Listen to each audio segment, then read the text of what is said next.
Hello and welcome back to Space Engineers. In today's video, we're looking at another large block gunship. This one is called the Razor class Gunboat Frigate, which is this lovely thing that I'm currently standing on. So this is a fairly simple, very minimalistic designed ship that features two rocket launchers. We've got some assault cannons, we've got some interior turrets, a little bit of space for cargo, and a nice protected cockpit at the back that should help you against any kind of shots coming towards you. So pressing F10 and find this in the spawn menu, the Razor class is 144 large blocks using the heavy infantry and decorative block DLC packs. We've got a nice lot of information about it, such as the lore behind it, we've got its features, and that it is planet capable, and all the way down to here we can see its shortcoming is that it's lightly armoured, it's cheap construction, and no jump drives.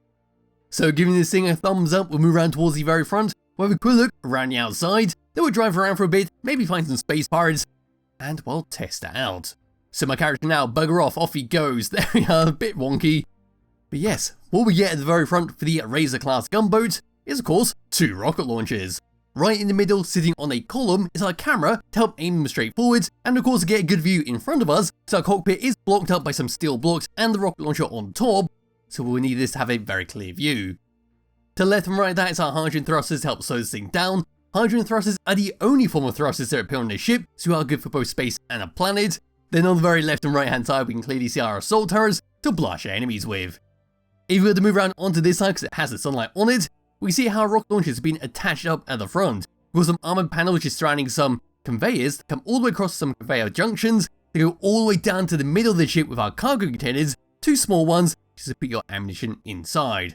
And of course, if you don't want to use rocket launchers at the front, you can always remove them and use cargo containers for some storage to actually do some transport missions if you want to do that. But yes, on the side here we can see our interior turret to help out with any kind of pesky missiles coming towards you. There's a clear view of our assault turrets. As we were to move along, we can see how our hydrogen thrust has been connected up to a hydrogen tank, that of course connects up to the rest of the ship. Towards the back we can see our industrial cockpit to drive this thing around, and how it's been semi-protected by some armoured panels on the side, and you can see at the top if we get a bit closer, how it is very well protected at the front by those steel blocks.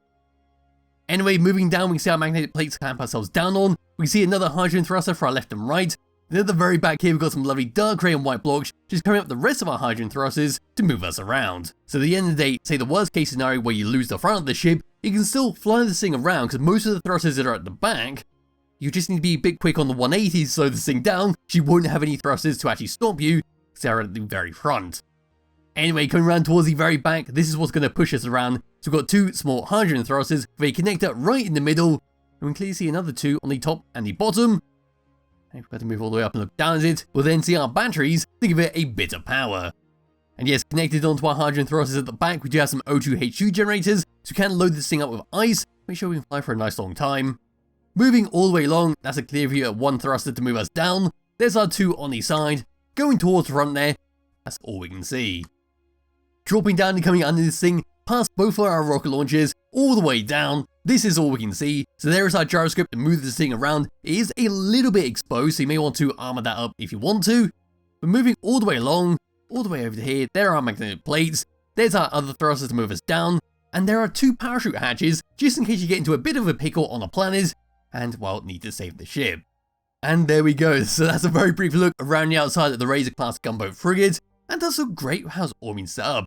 It's a very simple, very easy to build design that could prove very useful in survival mode if you do want to have something quick and easy to actually build up and use against a pirate outpost.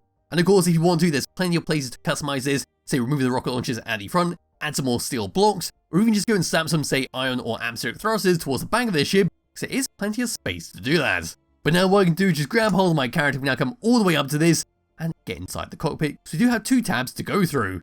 Now, where has that cockpit gone? I think that's the bottom. Yes, it is, because that's the magnetic plate. All the way up to here, into the industrial cockpit. And this is the controls we get. So number one is going to be for our rocket launchers at the front to fire them both together. And of course, going back to customizing this thing, you can always slap a programmable block on here if you want to use the salvo script, just to save a bit of ammo, because it makes them fire on a 1-2-1-2 pattern. Anyway, number two is for our camera in between our rocket launchers so we can get a good view of what's going on. And I am going to turn around up to this section because I did see a pirate signal a minute ago. Oh, there he is, it's all the way up there. Somewhere in that direction, could be a bit higher. But yes, that is our camera. Number 4 is for our turrets to turn them on and off. Number 5 is for our turret targeting, and I'm going to want to keep that on weapons for the moment. Then number 6 is to lock onto the target, make sure all your turrets are firing one location.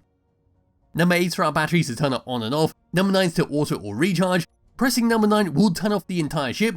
So there we go, we can see our hydrogen thrusters now all gone off. Putting them back on. There we are. And now they come back on. Over to tab number 2. Number 1 is going to be for our hydrogen thrusters all the way around the ship to turn it on and off. Number 2 is for our O2H2 generator. Number 3 is for our hydrogen tanks to stockpile on and off. 5 and 6 is for our parachutes to close and open. And of course is set the auto deploy. Then 8 and 9 is for our connector at the back there to turn it on and off and to lock and unlock. And there we go, that is the controls. So now we can fly this thing around, see how it handles, and slowly move over to space powers. Because that is where we're going to finish this off. And it looks like there's somewhere up in that direction, so we're going to spin this all the way up, and they should be somewhere in this location. Anyway, moving forwards, this is what we get. So we've got some nice speed thanks to those 2 thrusters at the back. It's actually quite a surprising amount of speed coming out of them for such a large ship.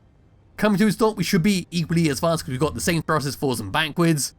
Then moving left, and moving right, some great speed with that as well. Moving down, and then moving up. Again, some great speed with that. Some fantastic speed all the way around this, very well balanced. But as for gyroscope controls, this is what we get. And it's just, well, perfect for this size of the ship. There's a tiny bit of weight to stop it feeling really floaty, but there's enough weight to give it a bit of meat to make it feel like it's an actual large ship flying around in space. But as for that is pretty much it for the controls for the outside and what it can do. So all that's left to do is of course to go over to the space pirates, which are clearly in that direction. And that'll be that for this video. There they are, clearly over there, that little yellow blip. And I'll slowly make my way over to them. And here we are. What I found is something a bit bigger than that yellow blip. Right next to it was this thing, and it appears to be a giant pirate outpost.